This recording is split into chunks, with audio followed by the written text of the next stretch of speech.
유튜브로 전하는 위기 대응 매뉴얼로 인권 지키기 위올라이 2탄을 시작하겠습니다. 안녕하세요. 저는 박정아입니다. 오늘도 김호일 윤희국장이 함께 해주시겠습니다. 프롤로그 편에서 얘기를 드렸는데요. 오늘부터 본격적인 얘기 하도록 하겠습니다. 지난 시간에 위올라잇에 대한 탄생 비화와 그리고 저희가 이제부터 어떤 얘기를 나눌지에 대해서 안내를 드렸었는데요. 지금 2탄에서는 본격적으로 사회복지 현장에서의 이용자로부터의 폭력에 대해서 좀 이야기를 해보도록 하겠습니다.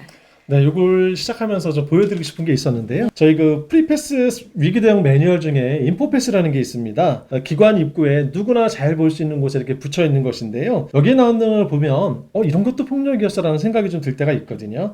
여러분도 한번 그런 부분을 느껴봤으면 좋겠습니다. 같이 한번 읽어보실까요? 혹시 아시나요? 때리려고 자세를 취하는 것, 고함을 치고 과격한 감정을 표현하는 것, 물건을 던지려는 것, 불합리한 강요나 압박을 하는 것, 험상궂은 표정으로 위협을 가하는 것, 야한 농담을 하거나 영상을 보여주는 것, 음주나 고성방가로 불안을 조성하는 것, 불필요하게 신체 접촉을 하는 것, 누르고 밀치거나 침을 뱉는 것, 금전적 거래를 요구하는 것, 계속 전화하고 문자 보내는 것, 물건을 고의로 파손하는 것, 비하하거나 모욕적인 말을 하는 것, 싫다는데도 안 된다는데도 계속 요구하는 것. 무리한 요구나 협박을 하는 것. 모두 다 폭력입니다. 폭력입니다. 설마 당신의 모습은 아니겠죠? 예.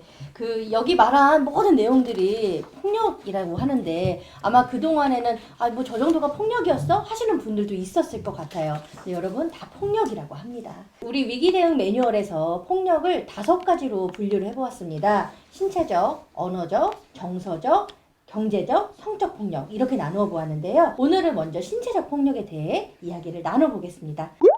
신체적 폭력 어떻게 정의하고 좀 유형을 나눌 수 있다면 어떻게 나눌 수 있을까요?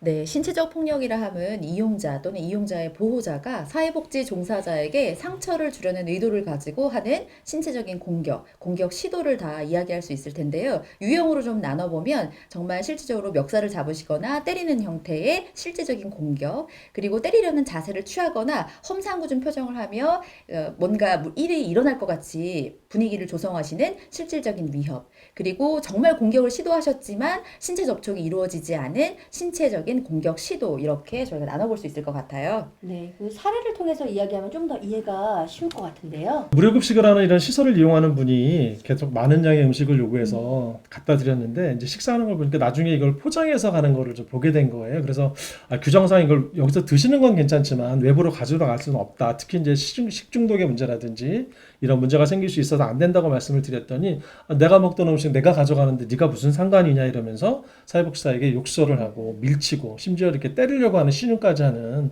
이런 것도 어떤 사례가 있었고요. 그 다음에 이제 제가 서비스를 진행하는 과정에서 실질적인 서비스가 돼야 되는데도 불구하고 다른 것, 예를 들어 농사를 지어달라 이런 무리한 요구를 하셔서 그런 서비스 영역에 해당되지 않기 때문에 해드릴 수 없다 그랬더니 왜 이렇게 까다롭냐, 내가 돈 내고 쓰는데 내가 시키는 것도 마음대로 못하냐 그러면서 밀치고 욕하고 그런 것들도 이렇게 어떤 신체적 폭력에 해당이 될 수 있고요.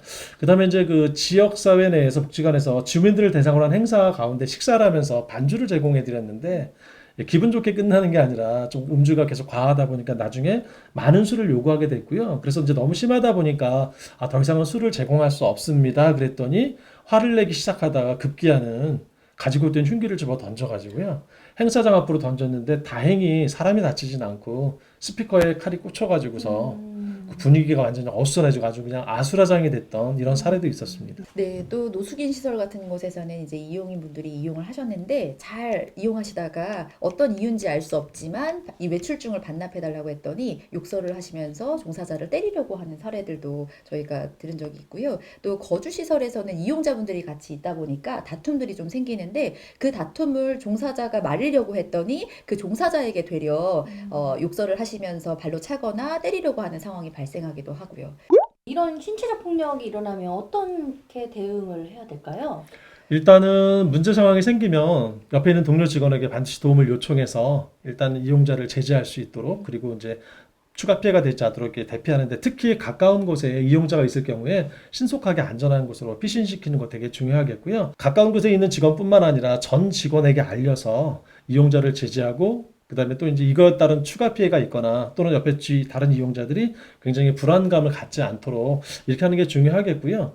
당연히 뭐 상급자에게 또는 최고 관리자에게 신속하게 보고를 해서 이런 상황을 같이 대응을 해야 될 것 같고, CCTV가 있는 경우에 이제 그것이 나중에 법적 자료로서 활용이 될 수 있고 녹화되고 있다라는 사실을 상대방에게 고지할 필요가 있고요. 그다음에 이제 이런 폭력이 사실은 무조건 일어나진 않거든요. 네. 어떤 그런 징후를 보이게 되는데, 그러하기 전에 미리 이제 좀 필요한 조치를 취하는데 타임아웃이라든지 아니면 이렇게 따뜻한 차 한 잔을 대접한다든지, 또는 평소에 이분과 좀 신뢰관계가 있는 직원이 좀 앞장서 가지고 이분을 설득하는 이런 좀 노력들이 필요할 것 같고요. 특히 이제 이런 과정에서 상대방으로 하여금 오해할 수 있는 과정들이 있어요. 뭐 이렇게 뭐 심하게 이렇게 계속 오래 쳐다보면 뭐 째려보느냐 이런 식의 오해가 있을 수도 있고, 또 이렇게 감정적인 부분에서 이렇게 표가 나는 상황이 있을 수 있거든요. 좀 이렇게 험상궂은 얼굴을 하거나 이런 게 되려 상대방을 자극할 수 있기 때문에 이런 부분은 좀 절제하는 게 중요하고요. 만약에 폭력의 징후가 보이거나 발생할 경우에는 즉시 비상벨을 통해서 외부의 도움을 요청하는 것도 굉장히 중요하겠습니다. 그리고 이제 어떤 위험한 도구를 가지거나 흉기를 가졌을 때는 무리해서 그거를 뺏으려고 하기보다는 좀 최대한 설득을 해서 그것들 내려놓을 수 있도록 하는 것들이 중요하지 않을까 싶습니다. 네, 그럼 이런 대응에서의 좀 팁이 있다면 좀 말씀해 주시면 좋을 것 같아요. 신체적 폭력이 일어나는 경우는 위험한 물건을 소지하고 오시는 경우도 있지만 들고 있는 물건이 위험해지실 수도 있기 때문에 좀 흥분을 하셨다거나 하는 이용자를 대상으로 언어적 기술을 이용하실 때 부정형으로 얘기하시면서 안 됩니다, 내려놓으세요 라고 하시기보다는 그 물건을 내려놓고 상담을 진행하도록 하겠습니다, 또는 그 물건을 저에게 주시겠어요 등의 청유형으로 안내하실 필요가 있고요. 물건을 가지고 있는데 그거를 안 보는 사이에 뺏으시겠다고 정면으로 달려가신다거나 갑자기 다가가시는 건 위험하실 수 있으니까 좀 참고하시면 좋을 것 같습니다. 예, 그리고 또 이제 서비스를 하다 보면 저희가 현장을 방문할 때가 있는데, 많죠. 이때 꼭 지켜야 될 팁이 네. 있는데요. 반드시 2인 1조로 나가야 되는 게 중요하고요. 가실 때는 가급적이면 안전한 옷차림, 너무 화려하거나 거치장스러운 것들 하면 안 되고요. 뭐 남자들 같은 경우는 넥타이라든지 또는 여성분들 같은 경우 스카프가 오히려 상대방의 어떤 위험에 빌미를 줄 수 있거든요. 당기거나 이러면 굉장히 사회복지사가 위험할 수 있잖아요. 그래서 그런 것들은 좀 피하는 게 좋고, 뭐 일부러 슬리퍼를 신고 가지는 않겠지만 이런 거 외에 뭐 하이힐이라든지 또는 신발 신는데 오래 걸리는 뭐 부츠 같은 거, 이런 것들은 좀 피하는 게 좋겠고요. 방문할 때는 사실 뭐 어떤 뭐 핸드백, 그러니까 가방이나 이런 거 가져가는 것보다는 그냥 몸 안에 차키라든지 아니면 전화기, 그리고 이제 최소한의 금액 정도만 챙겨서 이렇게 만일의 상황에 신속하게 피할 수 있도록 하는 게 좋을 것 같고요. 보통 이제 현장에 나가게 되면 내가 어느 소속 기관에서 왔다라는 걸 증명하기 위해서 이게 명찰, 목걸이를 폐용하고 가는데, 아까 넥타이나 스카프처럼 이게 혹시라도 위험한 상황이 될 경우에는 그거를 또 생략하는 것도 하나의 방법이 있을 것 같습니다. 특히나 이제 핸드폰은 반드시 좀 소지를 하고 가셔야 되고요. 맞아요. 가기 갑자기 전에 무슨 일이 일어나면 네, 또 혹시 배터리가 좀 네. 적게 되는 경우도 있기 때문에 맞아요. 이런 거 한번 볼 필요도 있고, 필요에 따라서는 어떤 호신용 장비를 좀 가져가는 것도 하나의 도움이 될 수 있고요. 무엇보다 중요한 거는 이런 방문을 할 경우에는 그 대상자에 대한 좀 기본적인 정보 파악, 주변 상황에 대해서 좀 알아야 될 필요가 있고요. 반드시 기관에 누구와 함께 어떤 목적으로 어디에 갔다가 몇 시쯤 복귀할 거라는 걸 미리 보고를 해야만 혹시라도 만에 하나 어떤 상황이 생겼을 때 기관에서 신속하게 대처할 수 있을 것 같습니다. 네, 아유 참 대응을 위해서도 신경 쓸 게 정말 많은 것 네. 같아요. 알아야 될 것도 많고요.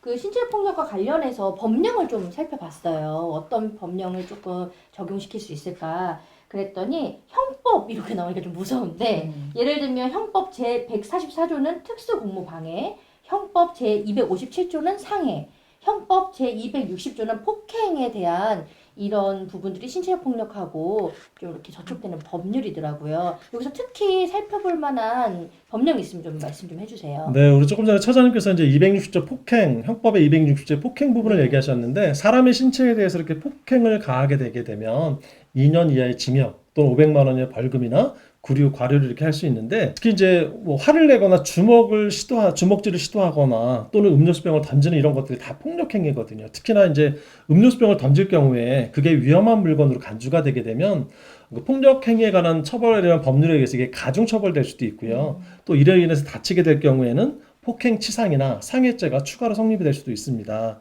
그리고 이제 이런 신체적 폭력뿐만 아니라 언어적 폭력이나 정신적 폭력도 다 이렇게 폭행죄로 처벌을 받을 수 있고요. 역시 마찬가지로 그런 행위로 인해서 다치게 될 경우에는 폭행치상과 상해죄가 성립할 수 있다, 추가될 수 있다 이런 부분들을 좀 인지시킬 필요가 있을 것 같아요. 네, 이게 법령이 어려운 것 같지만 필요한 부분에 대해서 인지하고 있으면 그때그때 좀 네. 도움이 될 수 있을 것 같습니다. 네. 지금까지 이제 사회복지 현장에서 이용자로부터 당할 수 있는 신체적 폭력에 대해서 알아봤는데요. 다음 시간은 저희가 언어적 폭력에 대해서 이야기해 보려고 합니다. 그러면 오늘은 여기까지입니다. 3탄에서 만나겠습니다.